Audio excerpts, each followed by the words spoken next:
Welcome to Runes Löparpodd. Today I'm sitting in Trollhättan in Sweden with Mary Larsson, or Mary Hennudel as she was named before she got married and moved to Sweden here. Hello, Mary. Hello. Hello. We make this pod in English, and that's because this is also part of sports history, because you have written sports history. You were one of the pioneers of female ultra-distance running, actually one of the pioneers of ultra-distance running in general.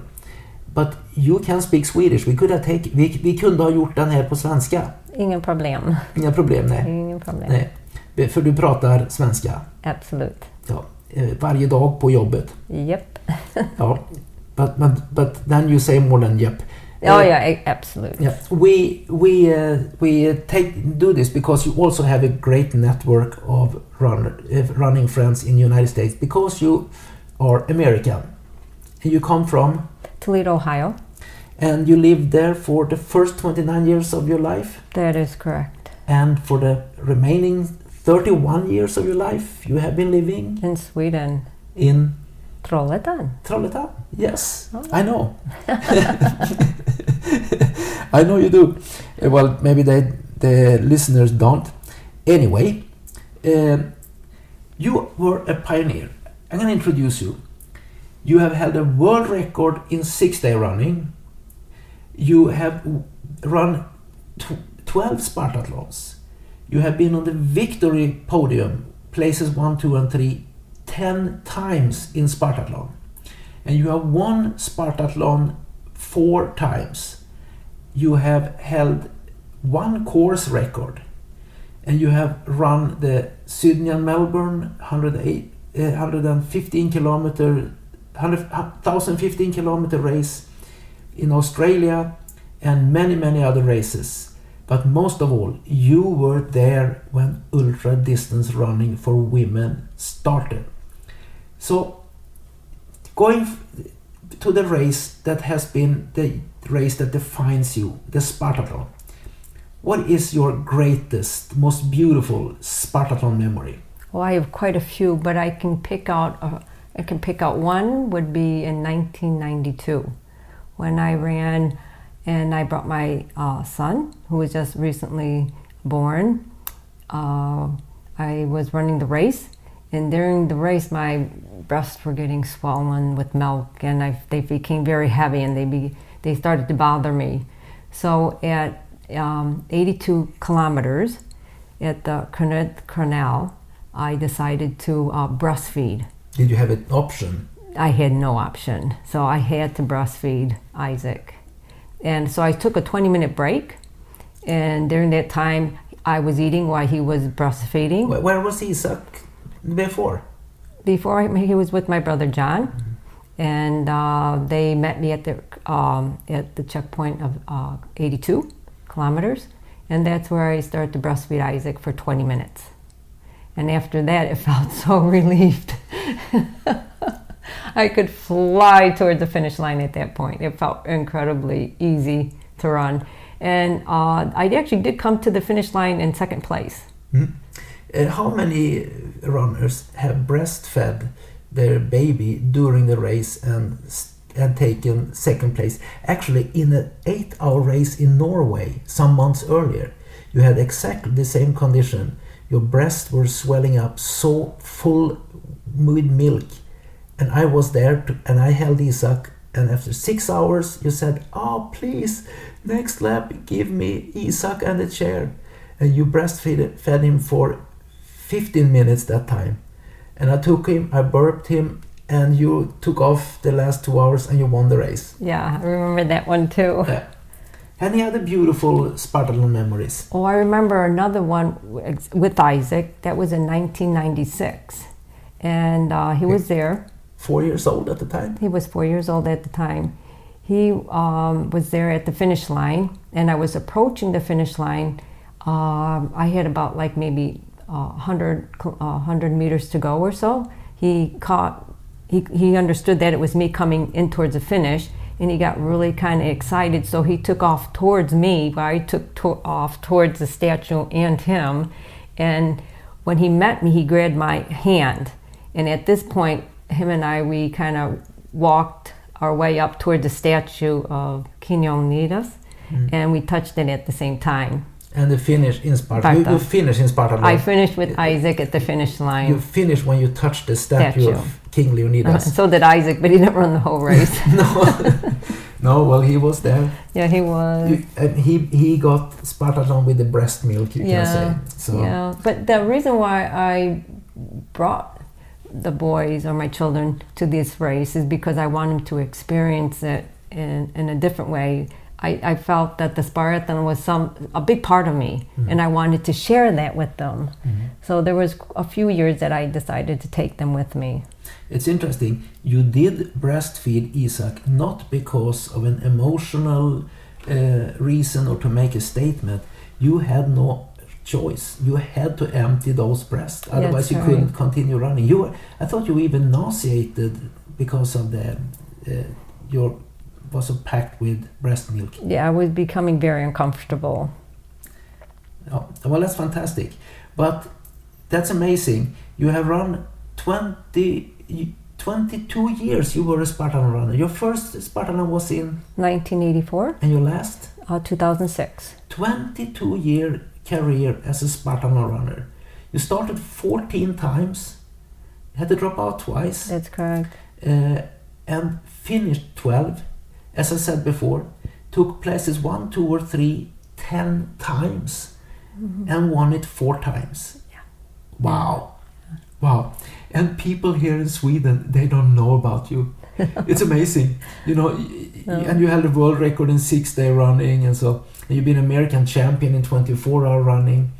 And when we are out, people know me as an ultra runner and say, "Oh, Rune Larsson, can I take a picture together with you?" And then they give the camera to you, that you take a picture of me and that person together, and they don't know that the woman who took the picture, she has greater credentials than the other guy.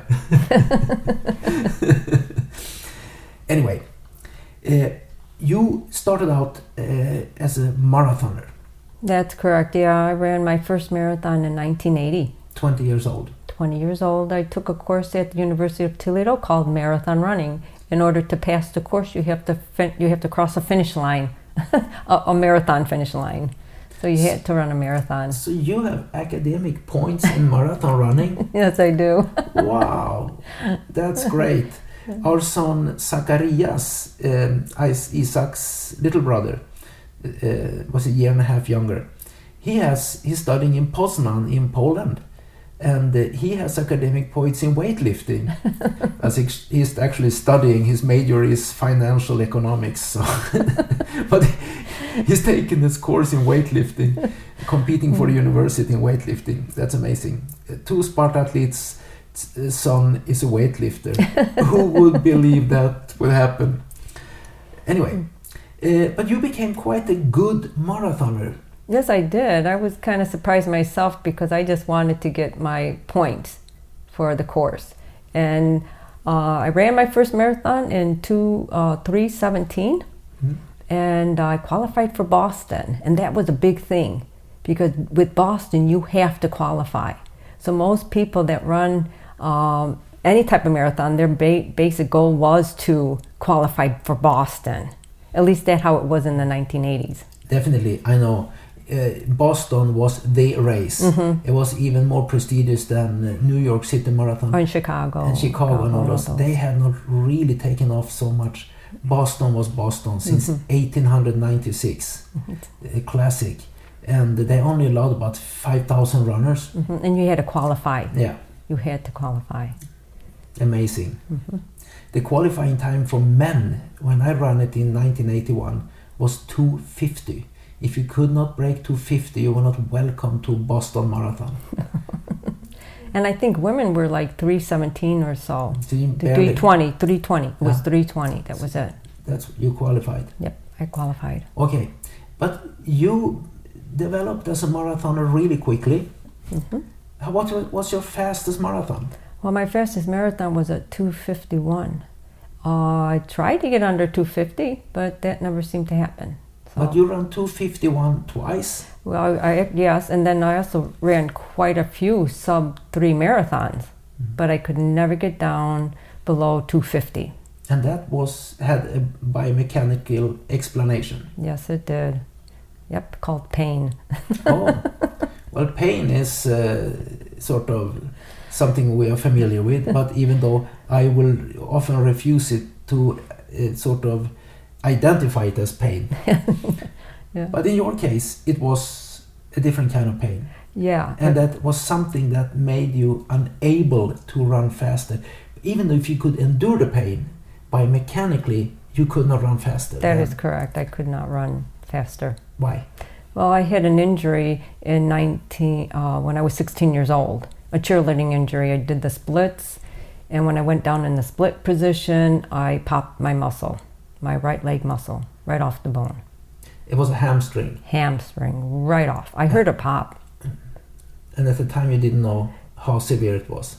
No, actually I didn't. I felt the pain. I felt like something was serious, but at the same time I thought if I just do other things with it, like stretch it or take, aspirin or something, it's going to go away, which it never did. No. Never did. Too bad. No, never. But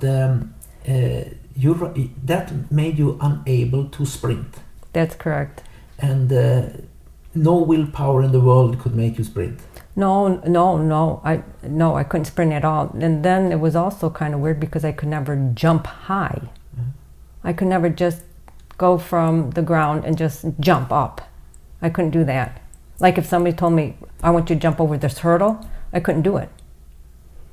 No. So, but I never connected the dots. I never connected that, okay, I can't run a certain speed and I can't jump a certain height, but I never connected the dots. All it just came to the point of pain.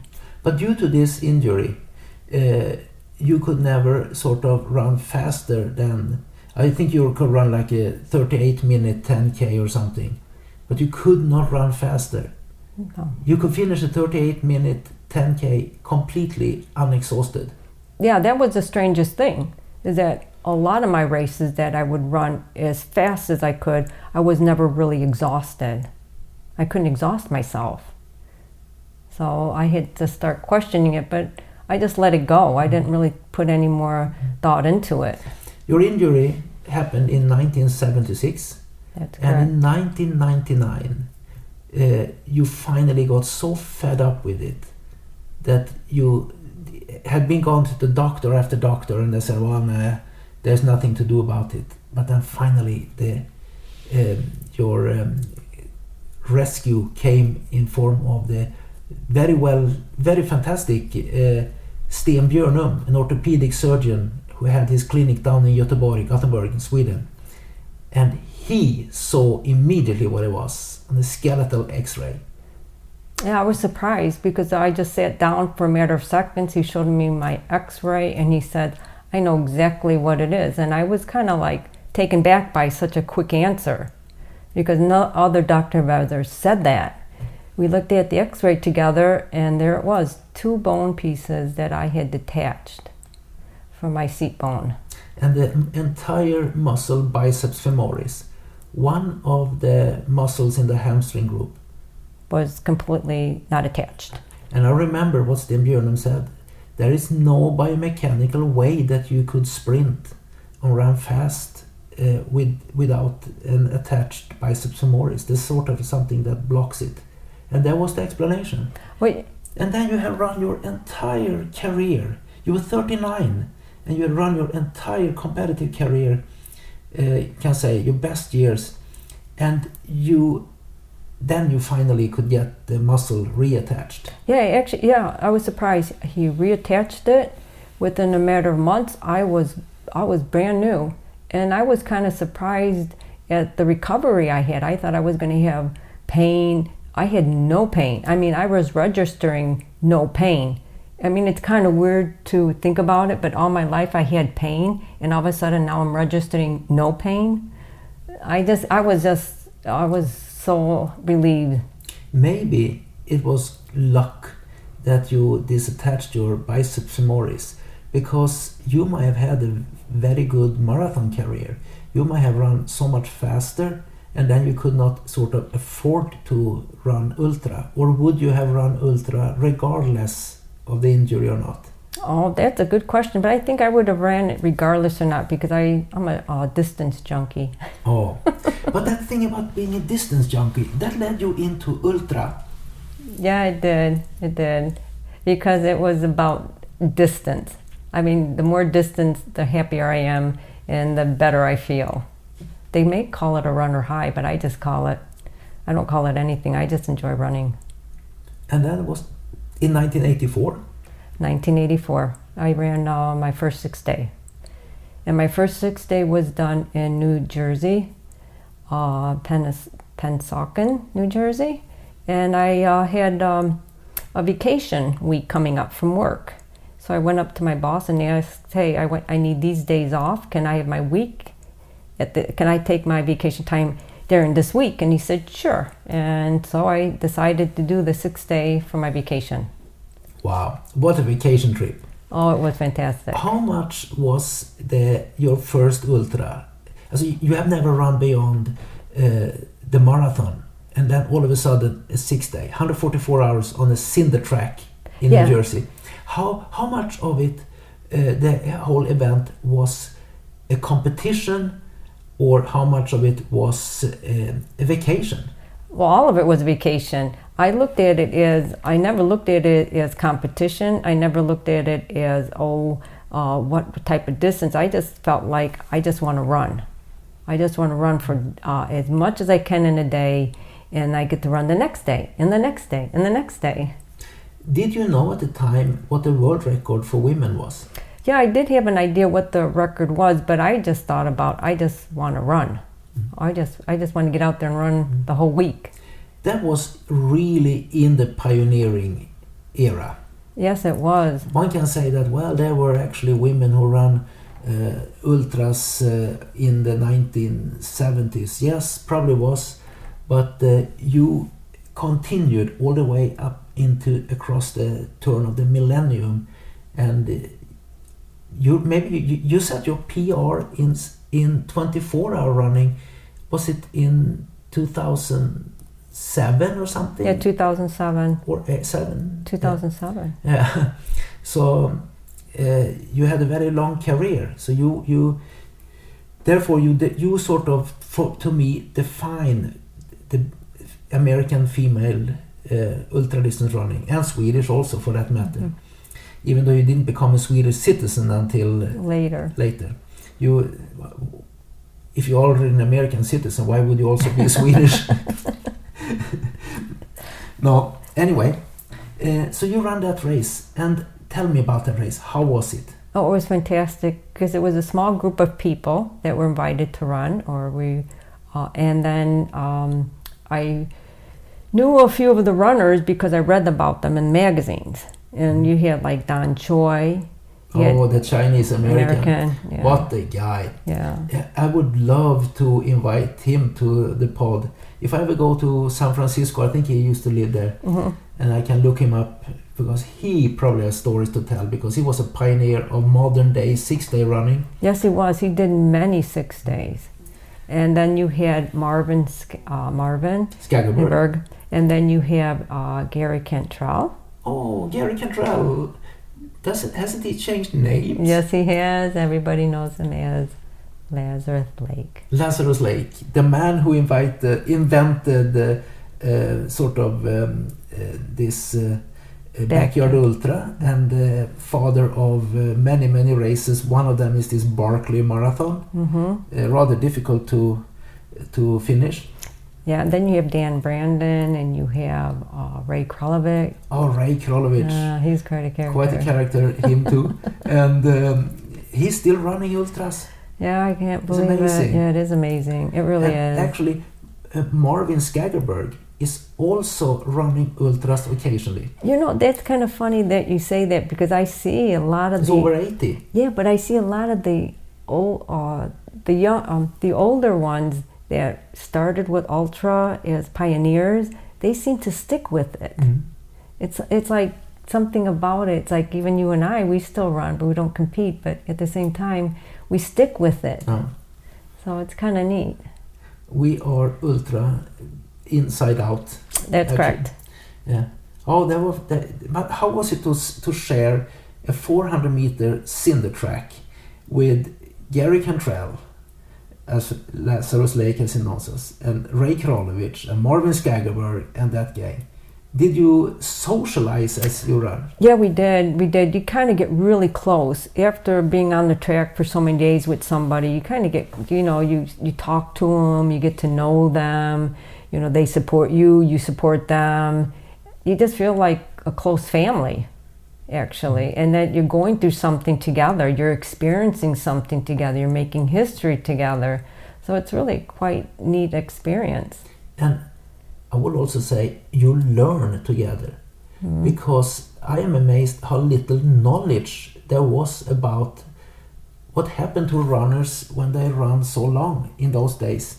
All those little details, the devil is in the details, and there were so many details that could go wrong, that trial and error, we invented new ways of doing wrong, and we invented new ways of solving it.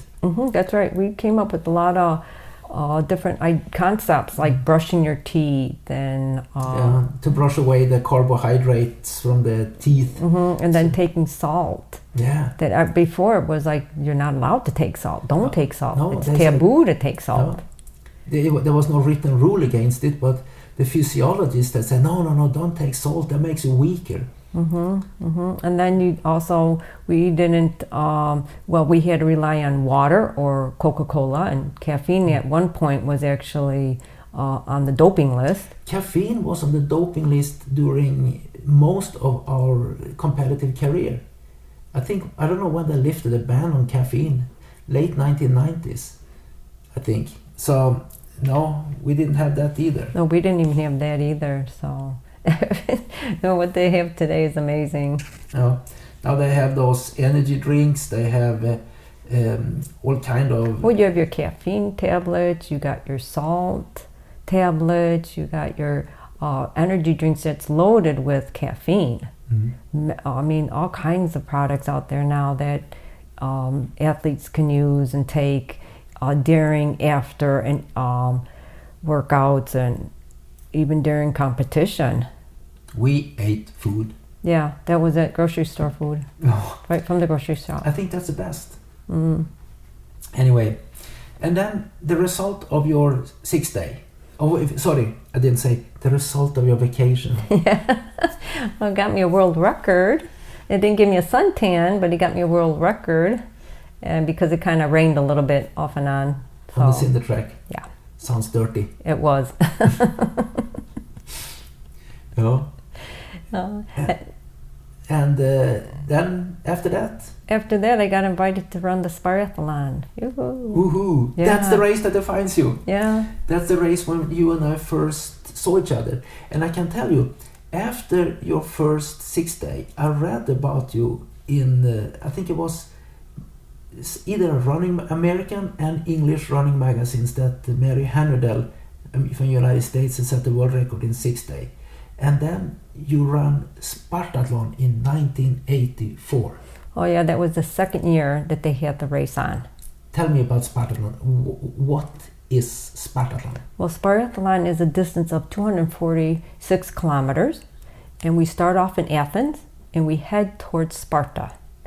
And the first stage of the race is through the city of Athens. So you're heavily trafficked. You say stage, it's not, it's like a non-stop race, but the first sort of section, yeah? Yeah, the first section. I refer to it as a stage because it's like you have your condensed city, which is Athens, and it's completely populated. You got your cars, you got your people moving around, and we've got to maneuver our way through traffic, and then you are running towards the canal, canal there, and on the Corinth Canal, about 80 kilometers. 82 kilometers into the race, but prior to that you're running along the Mediterranean. You get to see the blue water. You're out there with the traffic, and you have the hills. Sometimes it's hilly, sometimes it's flat, And then little cities, you run through little towns. And then you run past schools and all the kids are cheering and clapping and wanting to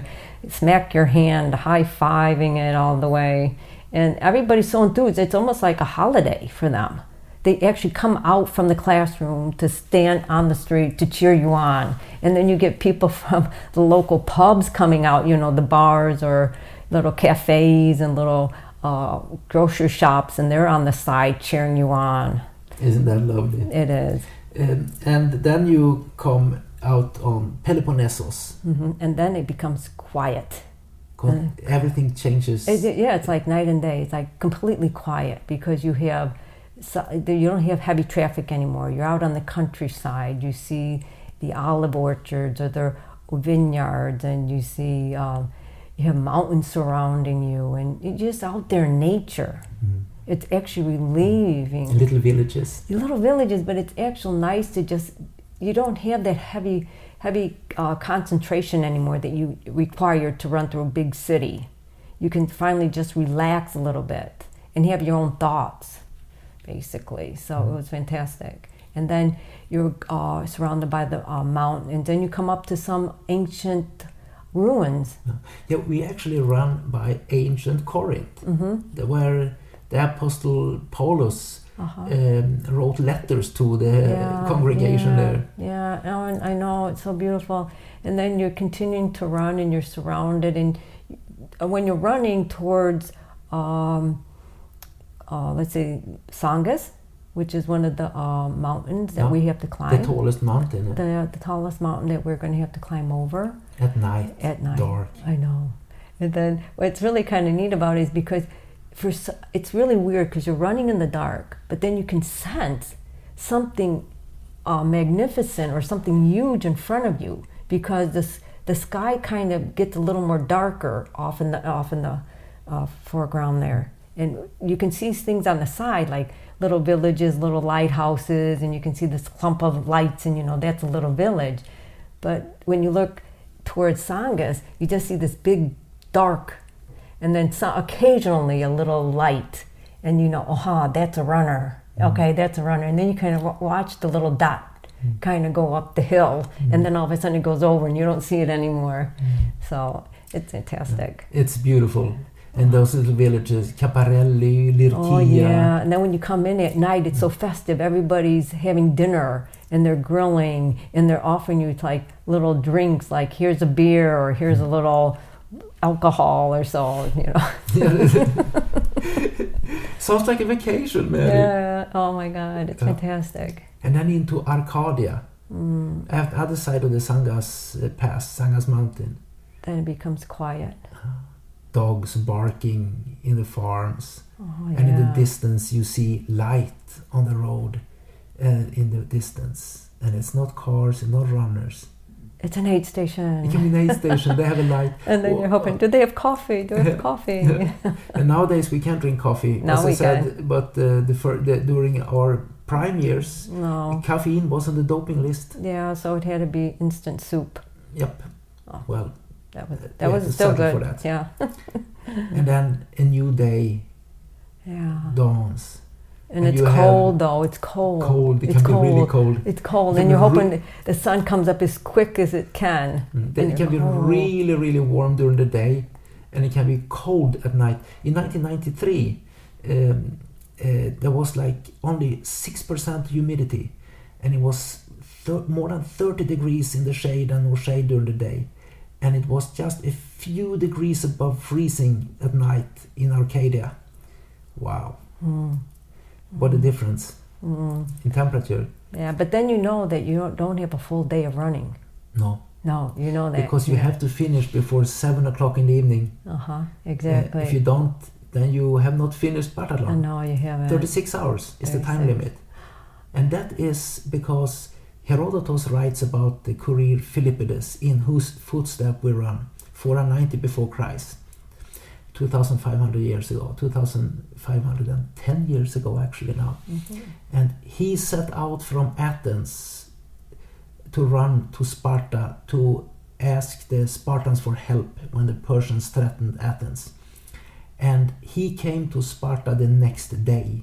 And we start at 7 in the morning outside of Acropolis, where he headed off from, and we come to Sparta, must come before the next day is over. I love it. I said, "Oh, it just brings a smile to my face." And then you finally come into Sparta.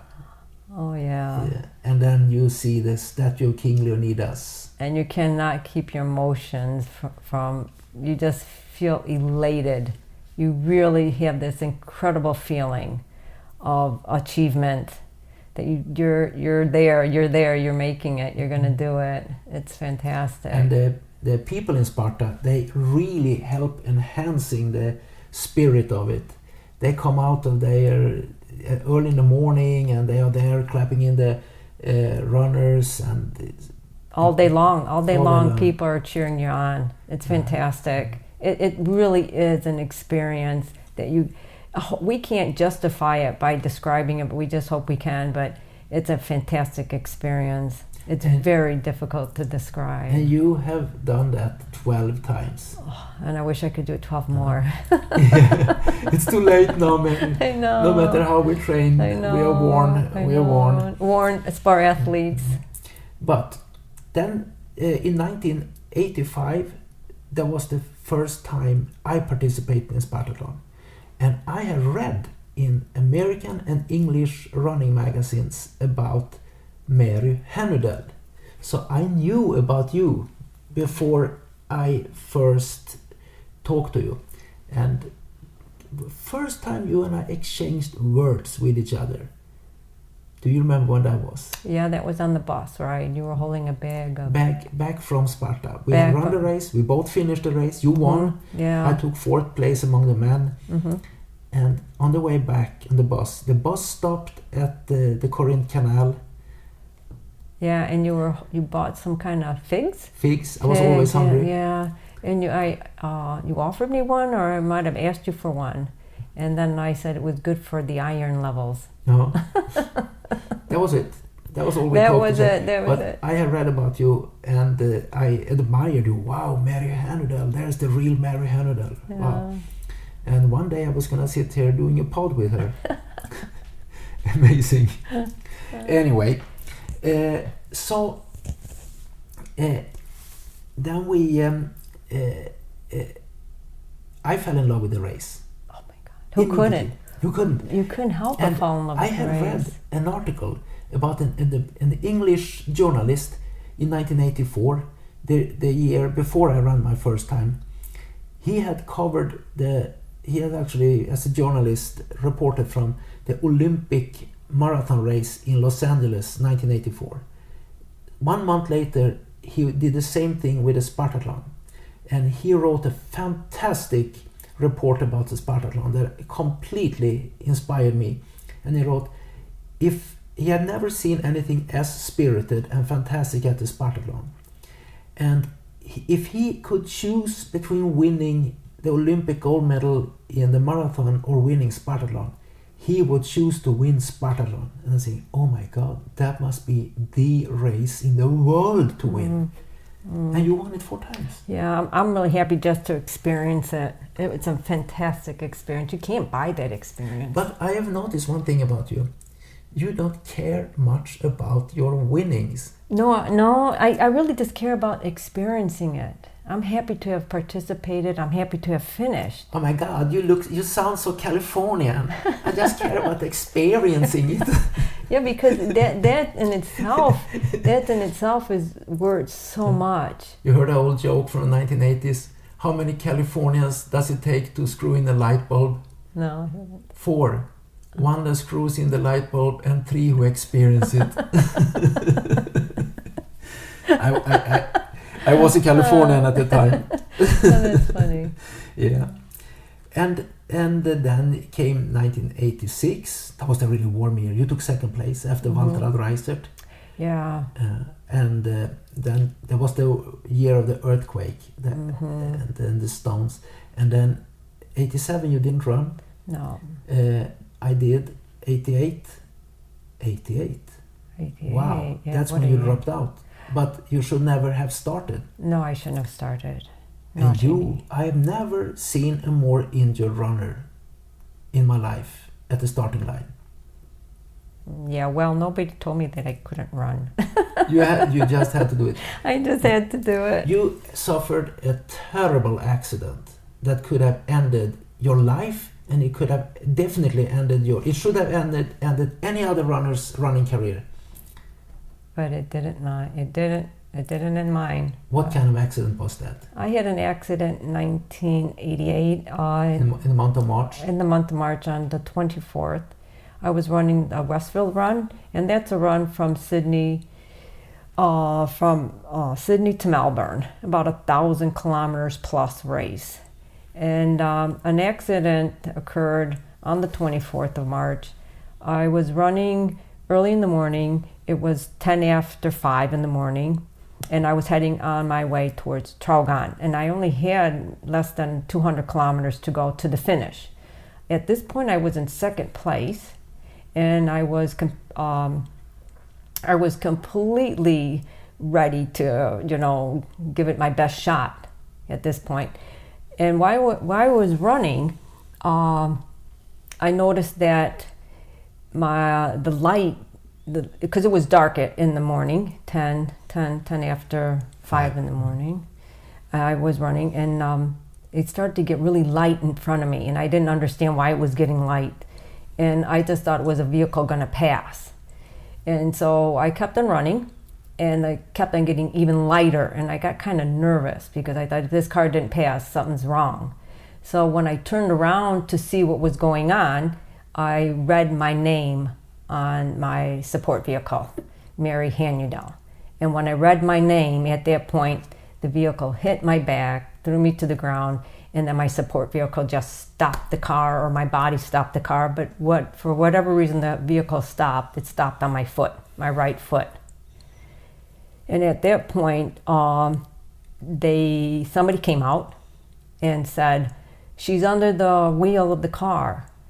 Why don't you put it forward?" And somebody yells, "No, put it in reverse." And through them screaming back and forth what to do, they did both.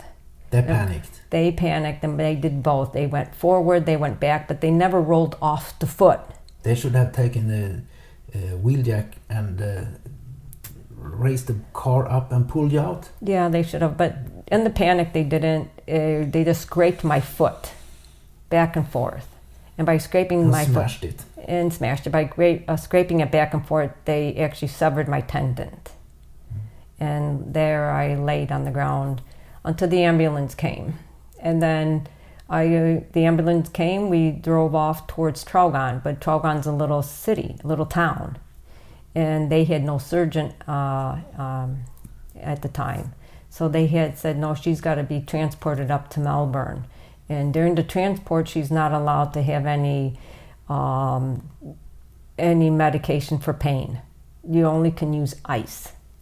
So at this point, while I'm driving in the ambulance, completely exhausted, the only thing they can do for my foot is to put it in a bucket of ice. And you had 200 kilometers to the hospital. 200 kilometers to the hospital. Oh, so, wow. And I can remember that really clear because it's pain that you feel it, something's really serious.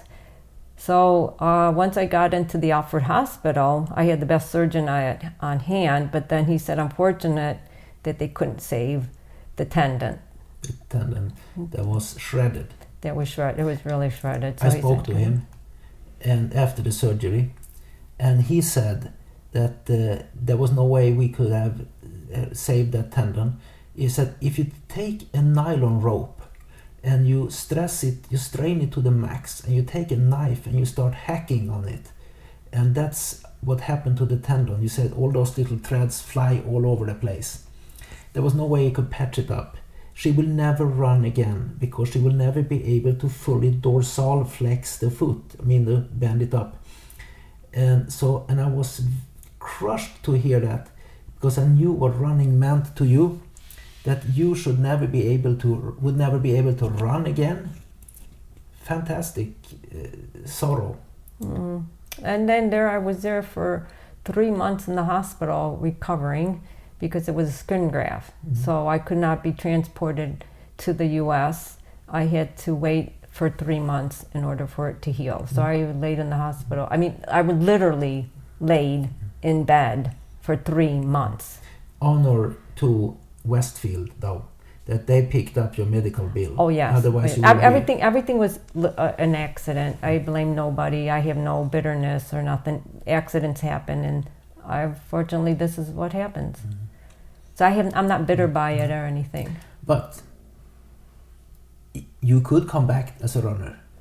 Yeah, I was.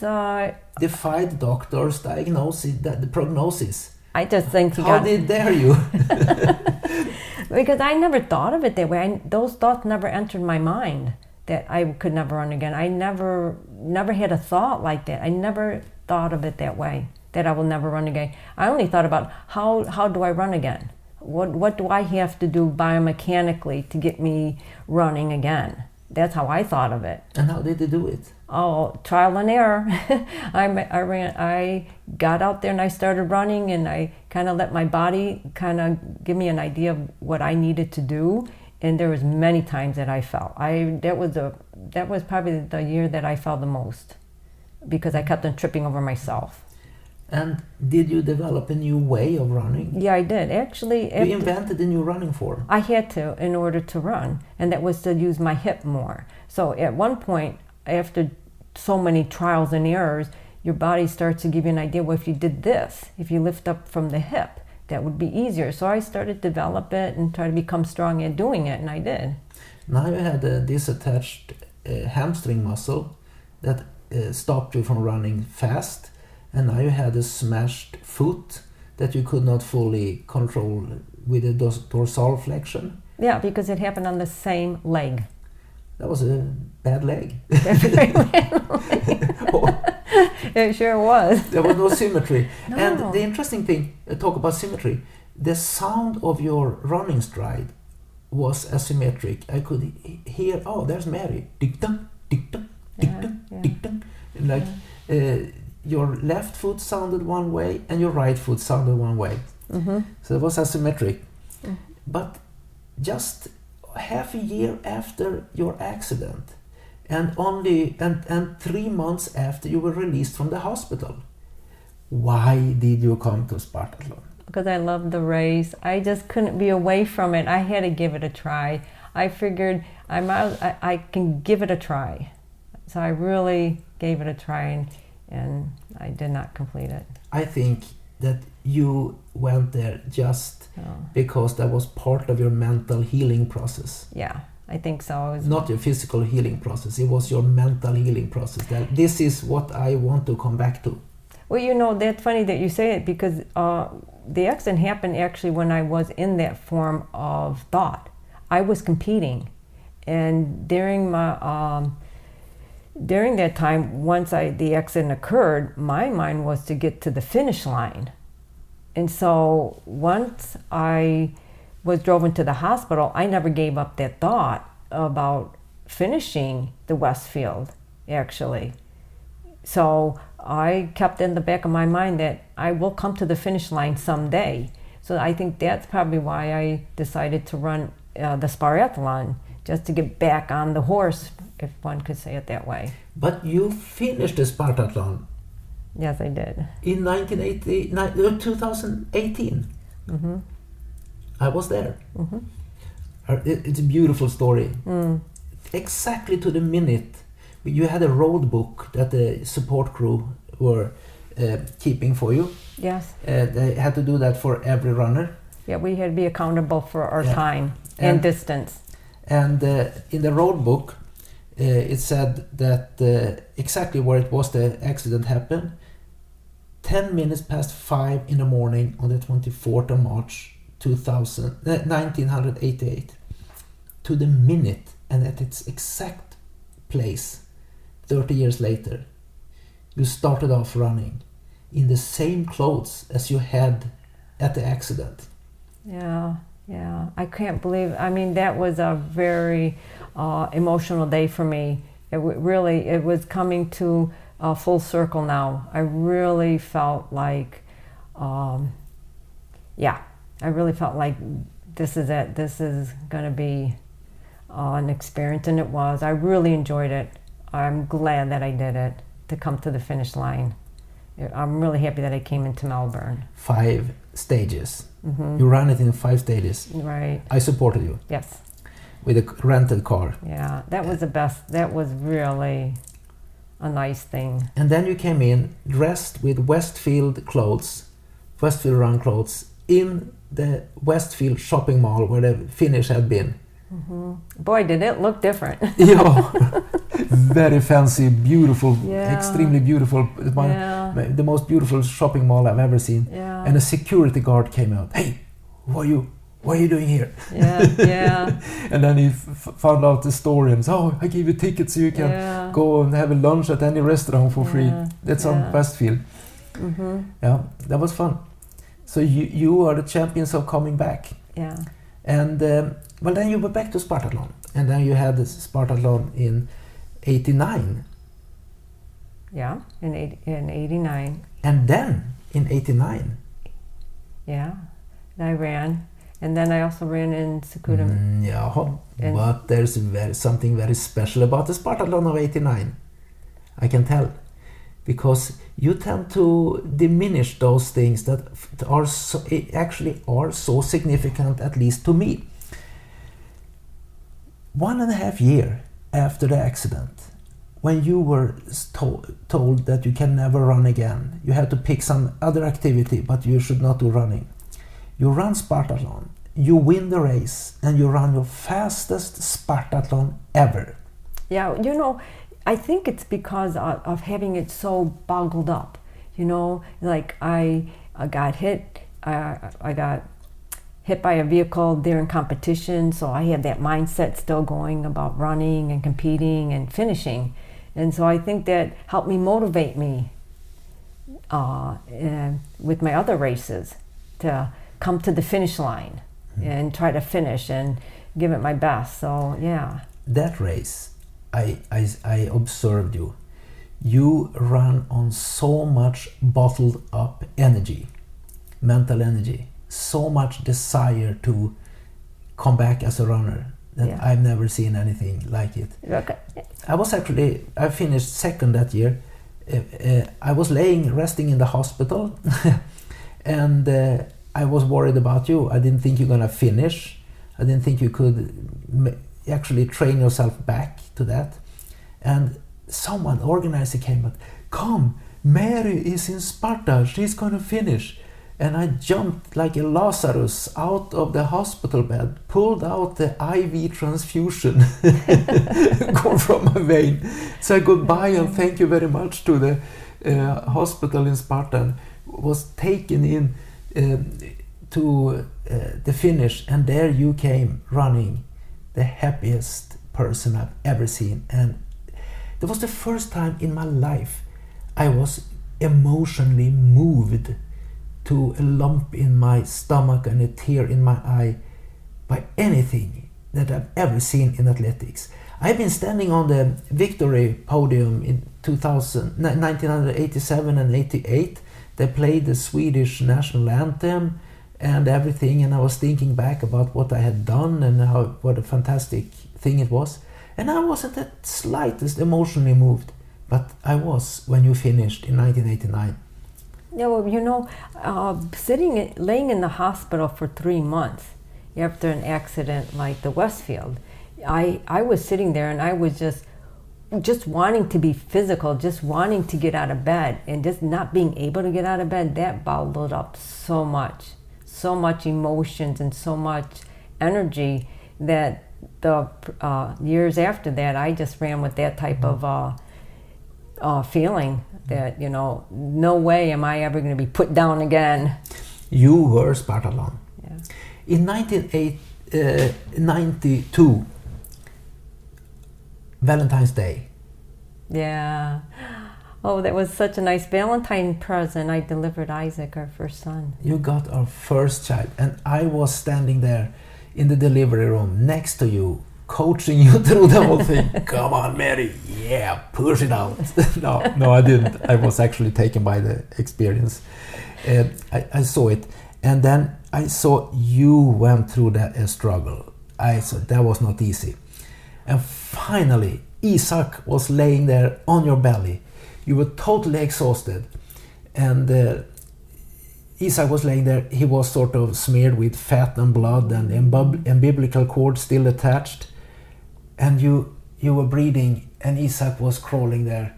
And then you saw me to your right, and you, like a cobra, came your right hand, grabbed me by the collar, pulled me down, and you said, "You should know one thing. This was worse than Spartathlon." And then with worse didn't mean that it was terrible. It was just a worse of a struggle, better struggle, more. And then you held onto my collar and said, "I want another one." And it was Zacarias. but isn't that like Spartathlon, you know? Yeah. It's an incredible struggle, and it's an effort, and it doesn't come cheap. No, but you know. And then, no matter how hard we have struggled, when we finish, then I want another one. Yeah, well, because I think that it's not so much the finish. I think it's actually the struggle that's the best part of the whole event. The whole thing is the struggle. It's not getting the finish. Getting there in the struggle to get there, that's what it's all about. We never push ourselves in training. No. We never get tired in training. No. But we save it for the races. And in the races, it's like, wow, it's race day. Yes. I can't get tired. And now you can just let it all out. Yeah. I think that's mentally a smart thing. Years went on. You had 2 sons, and they lived in Trollhättan in Sweden. And then we had to sort of be more tricky with babysitting, training, work, and all that. And then came another more interesting races in 1998. That is probably, as far as results go, achievements, your best year as an ultra runner. Yeah. By far. I will claim that that year you were the best in the world at the races of about that took 24 hours and longer. You were incredible. It started out in April with Sakuramichi. I was there. Yep. It was another 246K race. 250. 250. Between Nagoya and Kanazawa. Yes, that's right. Very limited field of runners allowed, I think 30. The police wouldn't allow for more. No. And we ran across Honshu, and I was fit. And I started, all of a sudden, you caught up with me after about 50 kilometers, or what was it, 80 kilometers in Shirotori, 80, Shirotori. And just the foot of the hills we're gonna pass. So, "Mary, what are you doing here?" Yeah, I was just surprised to see you as you were me. I've been running well, you know. Yeah. What are you doing here? "Oh, I don't know, I just run." Yeah, exactly. I didn't know what I was just running. And then we run up the hills, the mountains, and the dark night, and you have this sort of problem with ulcerous colitis. It becomes very active when I'm running. So you had to jump out in the bushes quite a few times. Many times. And of course you lost a lot of minerals, you lost a lot of salt, fluids, and energy that way. And not to mention time you lost. Oh, time, yeah. And you caught up with me every time we've been out in the bushes. And then we come down the mountains, down to the coastal plains before Kanazawa. It's about 40 kilometers to go. We were running like 210. And then all of a sudden you start to vomit. And you vomit blood. Yeah, I wasn't feeling very good, but it felt great to vomit. So vomit some blood, coagulated blood. Yeah. It sounds gross, but the sport is gross. And I said, "Oh, that felt so good. Now I can run well again." Yeah. And you took off, and I couldn't stay with you. And I got also hyponatremia, so I had a little hard time. But you ran so fast and set the course record, an incredible achievement. Yeah, it was 28 hours, 46 minutes. No. Yeah. No. That was in Spartathlon. That was in Spartathlon. No, I ran 28 hours, 24 minutes for the Sakuramichi. And then came Spartathlon in the same year, 1998. In September. And you caught up with me again. Uh-huh. I And know, I was surprised. hanging on to you with dear life. People thought that we had planned to run together. No, we never planned to run together. I would never give up the struggle and hold back and run with you. No. You had to take care you of had to yourself. concentrate on your own race. Yes, and so but I hung on. We have run together, and you were running so well, and you were so efficient. There was like no lollygagging at the aid stations. Just take a grip of the cup or whatever you ate, down with it and run. And then we came into Sparta together, and you won the race and smashed the old course record. Yeah, 28:46. 28:46. Well, that has of course been bettered later, but at least at the time, 1998, that was good. So that was your 4th Spartathlon victory, and then we ran another Spartathlon in 2006. Yeah, we did. You beat me in that race too. You were so close to taking 3rd place. I know. I misjudged. It was a misjudgment. There was a Japanese lady right ahead of you. I didn't think she was a lady. And that was your 12th Spartathlon, my 10th Spartathlon. And now we can look back upon Spartathlon. I think both you and I can conclude that that's our favorite race. Yes, it is. The incredible people we met. Oh, yeah, and organizers. And we got to see like the Hungarian runners, Kiskirali, Sipos, all those guys, Andras Löv, and we got to see the English runners. Yeah, there were some quite characters in the 1980s. Dalby. It seemed like and then Robert Meadowcroft, and Jeff Houghton, and some other English runners. It was like I've always had the impression that the English runners were always drunk. And the fantastic Dusan Mraulia, the Slovenian. And you have a few Greek runners too. Yeah, Greek runners. We had Vicky, Vicky, female the Greek.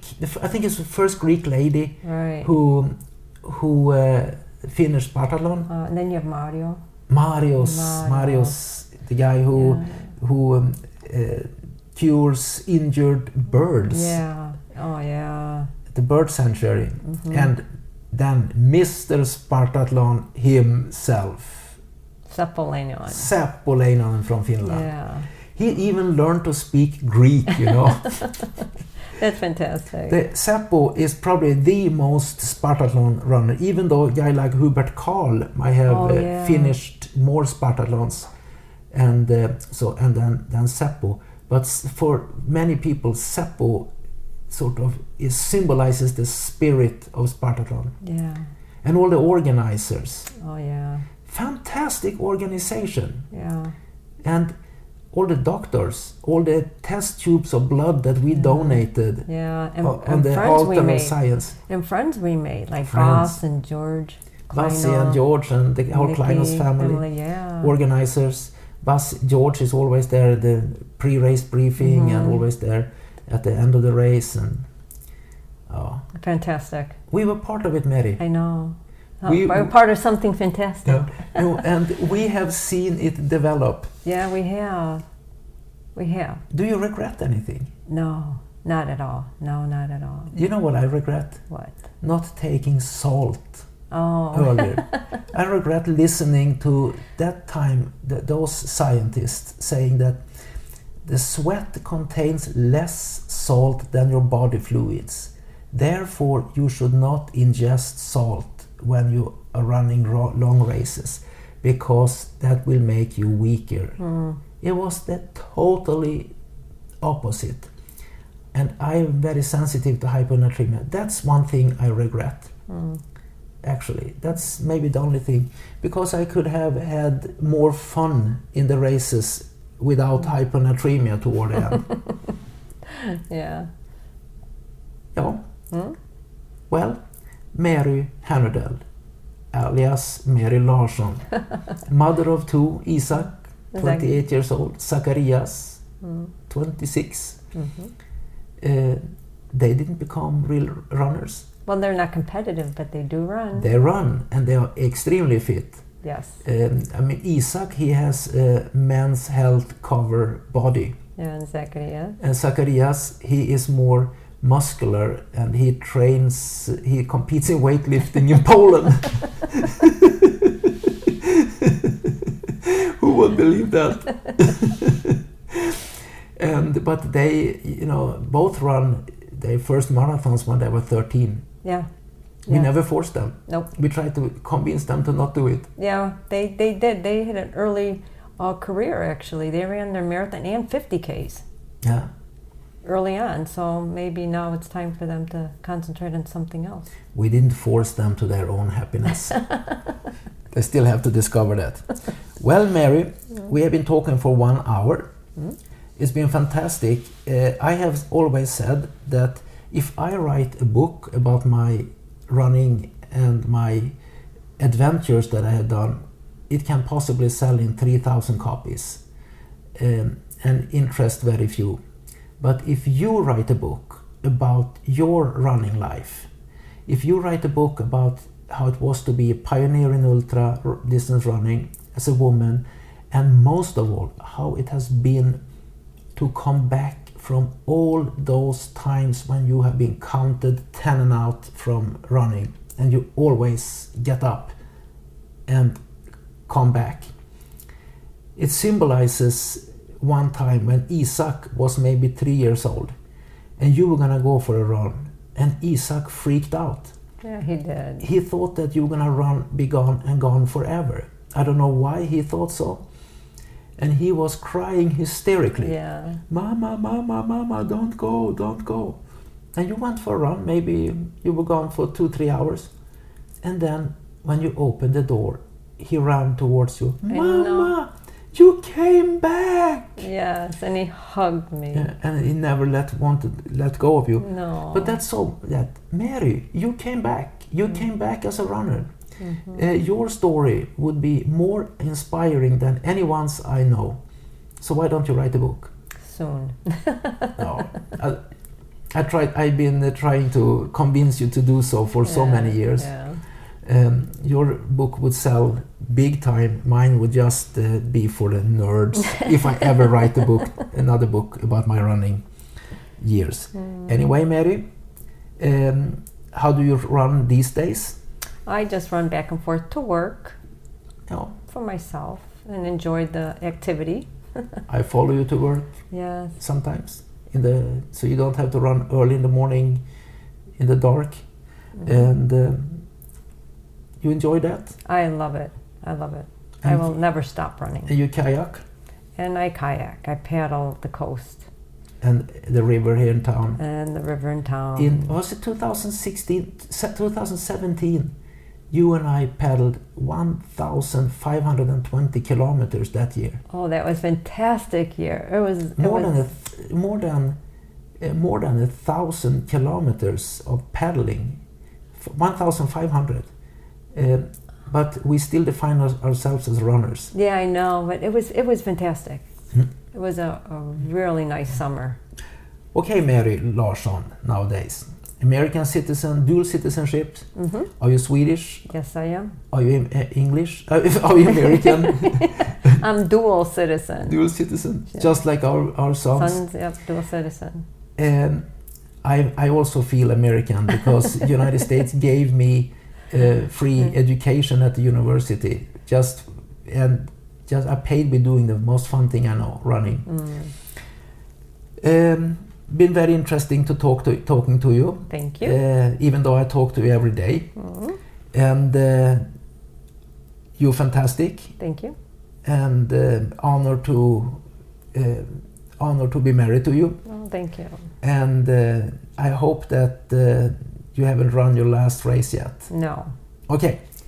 See you in the morning run. Yes. Bye-bye. Bye.